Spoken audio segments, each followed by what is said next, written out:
ይሄን ድምጽ ስትሰሙ ምን ተሰማችሁ? የአፍሪካን ታላቅነት የአፓርታይድን ገንድሶ ስለመጣል በምናባችሁ ምን አያችሁ? ምንስ ትዝ አላችሁ? ጥያቄውን ለእናንተ ትቼ አንተ እስካላችሁ የ2010 የደቡብ አፍሪካ ዓለም ዋንጫ ዋካ ዋካ ዚስ ኢዝ አፍሪካ የሚለው የሻኪራ ዳንስ ትዝ ይለኛል።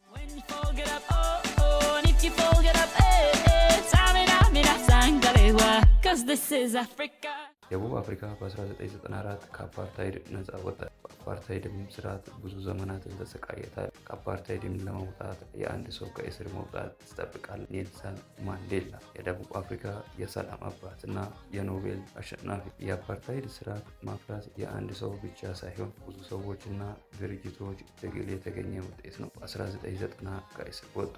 ከዛም ዲሞክራሲ ሽግግርን መሩ። ኔልሰን ማንዴላ ከ27 ዓመታት እስር በኋላ የአፍሪካ ናሽናል ኮንግረስ አፓርታይድን ከተቃውሞ ድርጅቶች መካከል አንዱ ነበር። ደቡብ አፍሪካ በ1994 የመጀመሪያ ዲሞክራሲያዊ ምርጫ አካሄደ። ኔልሰን ማንዴላም ፕሬዝዳንት ሆኖ ተመረጡ።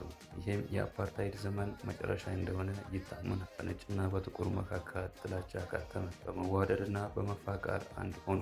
ደቡብ አፍሪካ በማንዴላ እየተመራ የኢኮኖሚ እድገቷ አስቀጠለ። የሀገሪቱን ስም ለመገንባት ስፖርታዊ መድረክ ማዘጋጀት ፈለጉ። እሱም ዓለም ዋንጫ ምርጫቸው ሆነ። ለመጀመሪያ ጊዜ በ1990ዎቹ መጨረሻ ለ2006 ዓለም ዋንጫ ጥያቄ አቀረበ። በጁላይ 2000 ፊፋ ኤክስኪዩቲቭ ኮሚቴ ድምፅ ሲሰጥ በመጨረሻ ዙር በጀርመን 12 ለ11 ተሸነፈ። ይህም የአንድ ድምፅ ብቻ የተወሰነ ውጤት ነበር። ከዚህ በኋላ ፊፋ ውድድሩን በየሀገሩ እንዲዘዋወር የሚያስችል ፖሊሲ አስተዋወቀ እና የ2010 ውድድር ለአፍሪካ ተመደበ።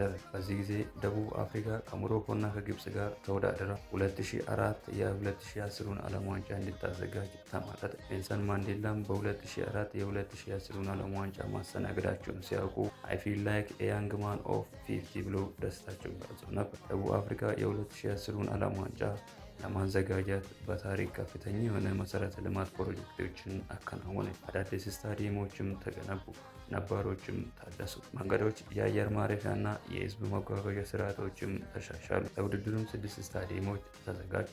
ኬፕታውን ስታዲየም፣ ሞሰስ ማሂዲባ ስታዲየም፣ ኔልሰን ማንዴላ ስታዲየም፣ ሙምቤላ ስታዲየም፣ ፒተር ሞኮባ ስታዲየም እንደዚሁም ደግሞ የመክፈቻና የፍጻሜ ጨዋታ ያስተናገደው ሶከር ሲቲን ስታዲየም ጨምሮ 6 ስታዲየም አዘጋጅታ እንግዶችን መጠበቅ ጀመረ። ውድድሩ ጁን 11 በአዘጋጇ ደቡብ አፍሪካና ሜክሲኮ ጨዋታ ተጀመረ።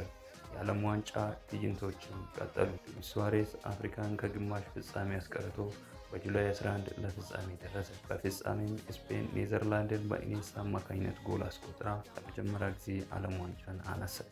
ደቡብ አፍሪካም በሰላም እንግዶችን ሸኝታ ታሪክ ሰራች።